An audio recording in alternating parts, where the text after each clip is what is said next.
ভয়াবহ বন্যায় ফসলি জমি ডুবে যাওয়ায় বিপাকে পড়েছেন ভারতের কৃষকরা। বিশাল এই ক্ষয়ক্ষতি কিভাবে কাটিয়ে উঠবেন তা ভেবে দিশেহারা তারা। আগামী দিনগুলোতে পরিবারের খরচ জোগানোর বিষয়ে চিন্তিত অসহায় এই কৃষকরা।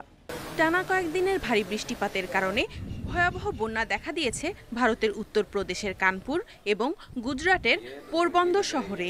বন্যায় সেখানকার বিস্তীর্ণ কৃষিজমি ডুবে গেছে। এতে বিপর্যস্ত স্থানীয় কৃষকদের জীবন। শহর দুটির অধিকাংশ বাসিন্দাই কৃষক, তাই সেখানকার নিম্নাঞ্চল বন্যায় প্লাবিত হওয়ায় ডুবে গেছে তাদের বাড়িঘরগুলো। এতে বাস্তুচ্যুত এবং আশ্রয়হীন হয়ে পড়েছেন তারা।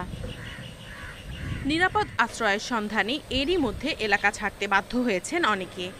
তবে যাদের যাওয়ার মতো অন্য জায়গা নেই, খাবার ও পানি এবং আশ্রয়স্থলের অভাবে ব্যাপক সমস্যায় দিন পার করতে হচ্ছে তাদের।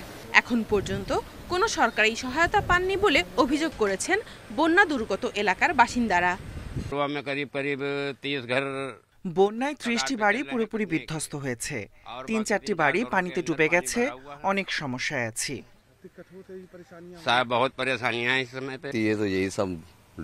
বন্যার পানি বাড়লে এখানে সবকিছু ডুবে যায়, কিন্তু কেউ সাহায্য করতে আসে না।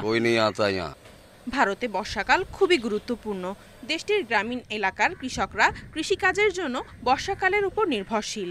তবে অতিবৃষ্টির কারণে বন্যা হলে সীমাহীন দুর্ভোগে পড়তে হয় তাদের।